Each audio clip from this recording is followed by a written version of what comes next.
Hello and welcome to Screams from the Center, where I hope to provide information on topics I find interesting and give my take on them. On this episode, I look at candidates running for president at the time of this recording, and today is Senator Ted Cruz. The idea behind this is to give you a feel for each candidate, so I present 5 positive aspects and 5 negative aspects.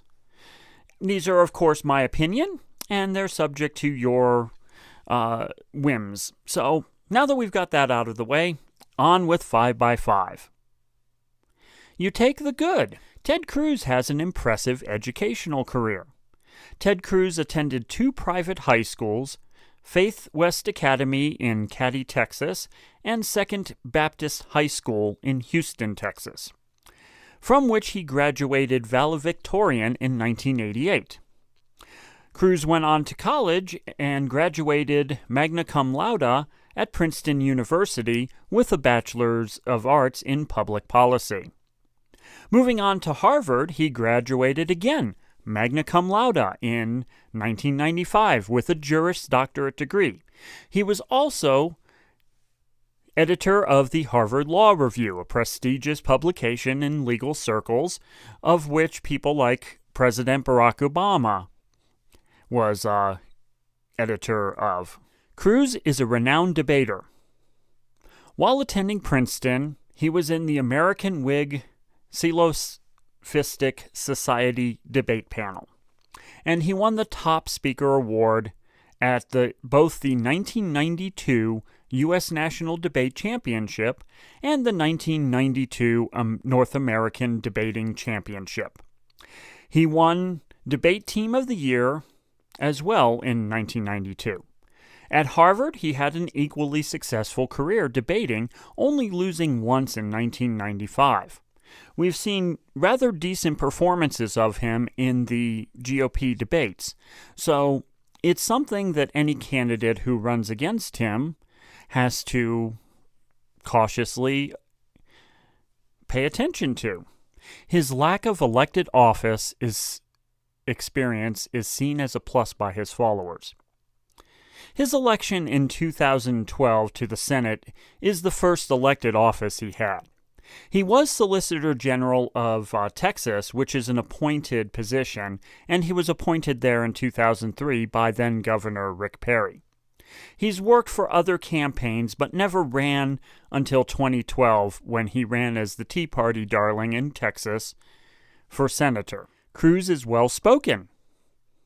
He is quite a natural at public speaking and in venues of all sizes, one-on-one and in debate settings. He's argued in front of the Supreme Court, countless stages, debates, interviews, and is in usually good form and a well-controlled speaker. In his time as Solicitor General, he defended his state's interest in Meladin versus Texas, and again in District of Columbia versus Heller.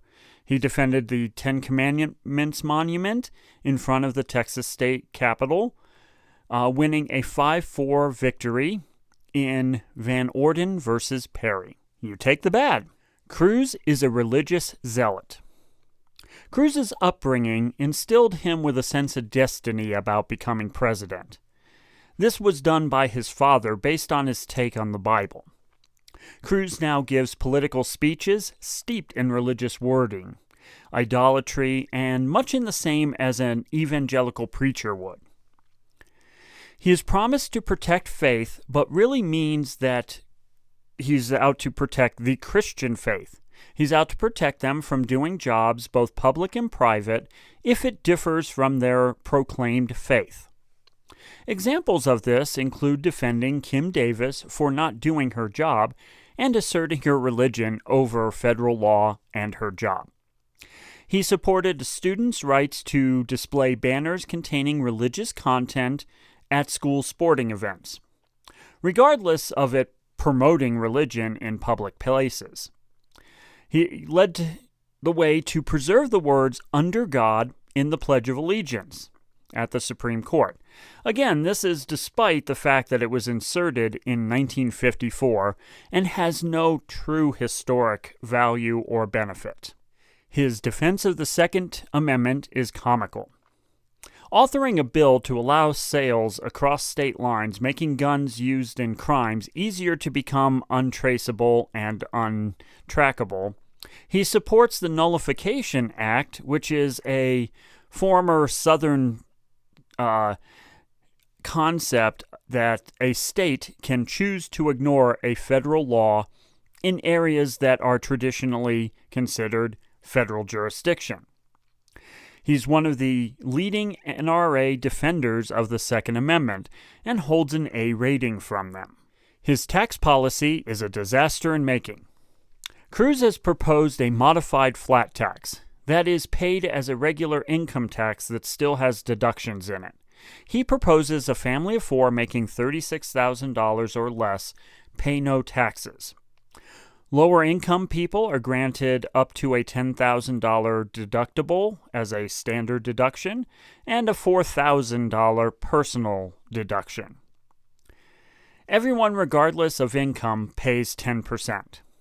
The plan keeps charity deductions and features a home mortgage interest deduction. This is capped at a principal value of $500,000. So homes more than $500,000 would be taken out of this mortgage deduction.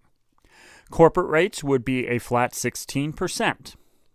Now, critics have stated that this would, at current spending, require over $2.1 trillion in other income and is not enough to pay for current military funding alone, along with a few other programs. Other critics say that this is a regressive policy and imparts no true tax savings until you reach an income of nearly $100,000. So basically what we're looking at is this highly favors the rich because it's a massive tax cut, and it's using the same principle of trickle-down economics. That if we give rich people more of their money, they will spend it in ways that will create jobs. Most traditional economists believe in what's called demand-side economics. If you empower consumers, they will demand products and you will be able to sell more products and make more money. He is opposed to net neutrality. Net neutrality is a system which data is not subject to alteration by an ISP. It's also not able to be charged based on content. Much like the phone system, you are paying for the use of the line, but not for the type of content that you are using that line for. Net neutrality takes that simple approach. Whatever your data is, whether it's a video, whether it's a blog post, or anything like that, you are only charged for the use of the carrier. This is known as common carrier. This is what the FCC recently reclassified ISPs as. This is also very similar to shipping. It's not the content of the shipping, it's the weight and the volume that you're charged by. And what net neutrality means in the current context is that ISPs can't monitor or alter the flow of data that you pay for. Cruz calls this Obamacare for the Internet. Now, this argument is funded by major ISPs, and the counter to net neutrality is funded by major ISPs, all of which contribute to his campaign. He argues that fast and slow lanes are not only fair but would encourage competition. It's not known how Netflix being forced to spend millions to get fast transmission is logical. It's also logical that if you run a blog and your ISP doesn't like that, they can block that or make your site barely work. So if Comcast, for instance, doesn't like my videos, they may make it so slow that you can't load my videos. This is the kind of system that Ted Cruz wants to allow. His stance on immigration reform. Cruz supports building a wall which experts have cited as easy to bypass and nearly impossible to guard. If you want an example, there's a show called Penn and Teller's Bullshit, in which they build, to the specifications of the current walls, a section and then have the workers try to circumnavigate the wall by going over, under, and through, all of which were done in a matter of a minute or two. Now, I've discussed this before with Donald Trump, but the idea of the wall is basically creating something new. Whereas we have laws on the books that President Reagan stopped enforcing that would fine and jail employers for hiring undocumented workers. Now, this wall would also blow up his already thin budget based on his taxation. And you would have to hire at least 3 times as many Border Patrol agents to try and have a response time that's reasonable.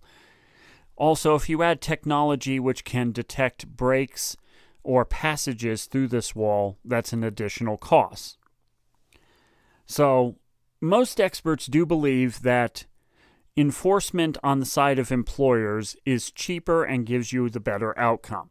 The agents are hired to check work and facilities that are prone to hiring illegal aliens and crack down on them in that manner.